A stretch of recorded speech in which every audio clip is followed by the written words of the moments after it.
ہمارا آج کا ناول ایک بہت انٹرسٹنگ کزنس میرج پہ بیس کرتا ہے۔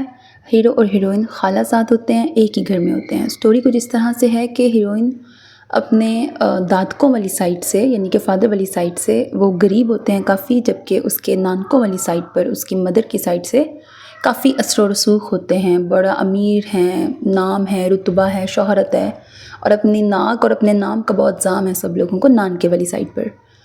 اب ہوتا یہ ہے کہ ہیروئن کی مدر کی ڈیتھ کے بعد اس کی خالہ کو یہ چیز گوارا نہیں ہوتی کہ ان کی بہن کی بیٹیاں اتنی غربت میں رہیں نا، تو وہ اپنے پاس لے آتی ہیں۔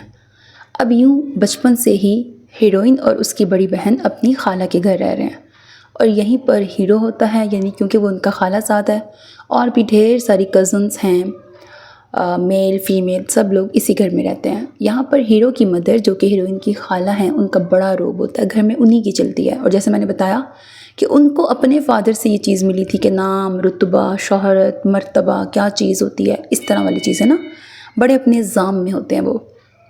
ویسے وہ دل کی بری نہیں ہوتی، بس یہ بری عادت ہے کہ وہ اپنے آگے کسی کی چلنے نہیں دیتی، یا ان کو اپنے نام کا بہت ہے۔ اب جی اسٹوری میں کس طرح سے ٹویسٹ اینڈ ٹرنز آتے ہیں، سائلنٹ لو ہوتا ہے ہیرو کو ہیروئن سے، اس کی بڑی بہن کی بھی اسٹوری چلتی ہے، بیچ میں ہراسمنٹ بھی ہوگی، سیکنڈ میرج بھی ہوگی، کون کس پہ ظلم کرے گا، کون کس کے لیے بے انتہا محبت کرتا ہے، پھر مس انڈرسٹینڈنگ کس طرح سے آئے گی، اور بھی بہت سارے ٹویسٹ اینڈ ٹرنز آئیں گے۔ فائنلی ناول کی آف کورس ہیپی اینڈنگ ہی ہوگی۔ ناول ایک بہت اچھا اور انٹرسٹنگ ہے وتھ ہیپی اینڈنگ، یقیناً آپ کو پسند آئے گا۔